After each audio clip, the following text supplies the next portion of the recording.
gobierno laborista de Attlee había nacionalizado los puestos de mando de la economía, socializando las principales industrias y sometiéndolas al control estatal. Ahora los thatcherianos consideraban estas industrias estatales su principal objetivo. So the whole efficiency of nationalized industries was running down.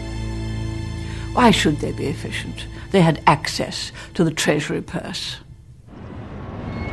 Thatcher puso fin a su dependencia de los subsidios estatales y la sometió a la disciplina del mercado. Las industrias estatales se caían en pedazos, perdían enormes sumas de dinero, subían los precios desproporcionadamente y aún así eran incapaces de obtener beneficios. Estaban esquilmando al país, al contribuyente, y sus clientes estaban insatisfechos. Las minas de carbón y el sindicato de mineros se convirtieron en el mayor reto de Thatcher. Los mineros eran el último bastión del pensamiento socialista en el Reino Unido.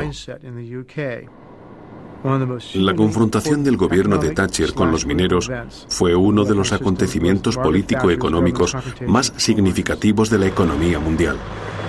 El 75% de las minas de carbón del Reino Unido eran deficitarias. El gobierno debía invertir 3.000 millones de euros anuales para mantenerlas en funcionamiento. Pero estas cifras parecían irrelevantes a hombres como Ken Capstick, uno de los socialistas radicales que dirigían el sindicato minero.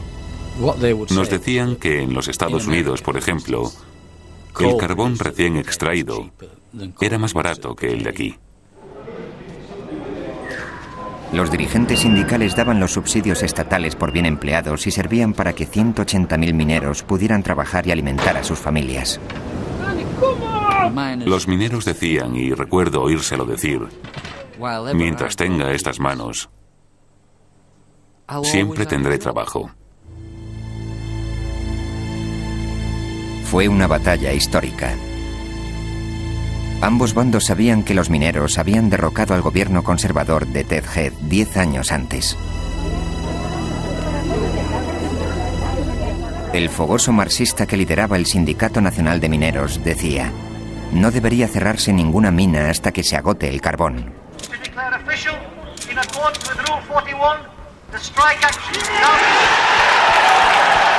The issue before our members is very clear. They either accept the policies of the coal board and the government, which will result in the loss of 70,000 jobs, or alternatively they stand on their feet like men, they fight, defend their jobs, defend their pits and defend their dignity. Los numerosos piquetes ilegales apostados a bocaminas sostuvieron violentos enfrentamientos con la policía.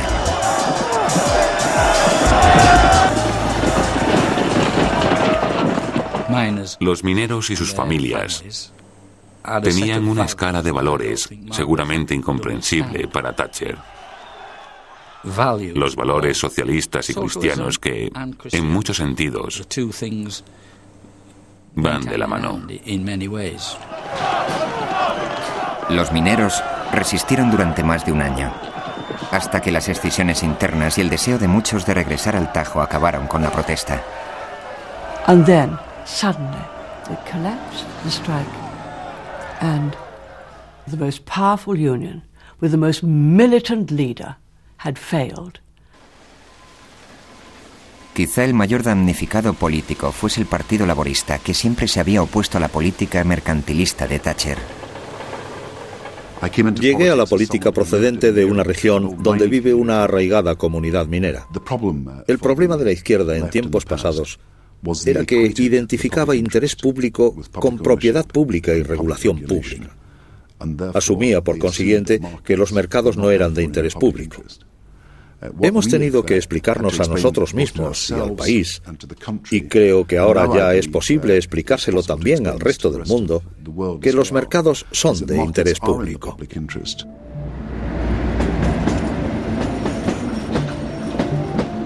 Uno de los inventos más importantes del gobierno de Margaret Thatcher fue el mecanismo conocido como privatización. Esto es, tomar estas compañías estatales, estas industrias nacionales, y vender acciones. Uno por uno, el gobierno de Thatcher puso todos los puestos de mando de la economía británica en venta. La electricidad, el teléfono, el petróleo, el gas, el carbón, el acero, el ferrocarril, las líneas aéreas, incluso el agua. En poco tiempo, 2/3 de la industria estatal habían pasado a manos del sector privado. La batalla por dilucidar quién debía controlar los puestos de mando de la economía británica, el gobierno o el mercado, había terminado. Lo que hizo Margaret Thatcher en Gran Bretaña y los principios que introdujo se imitaron en todo el mundo.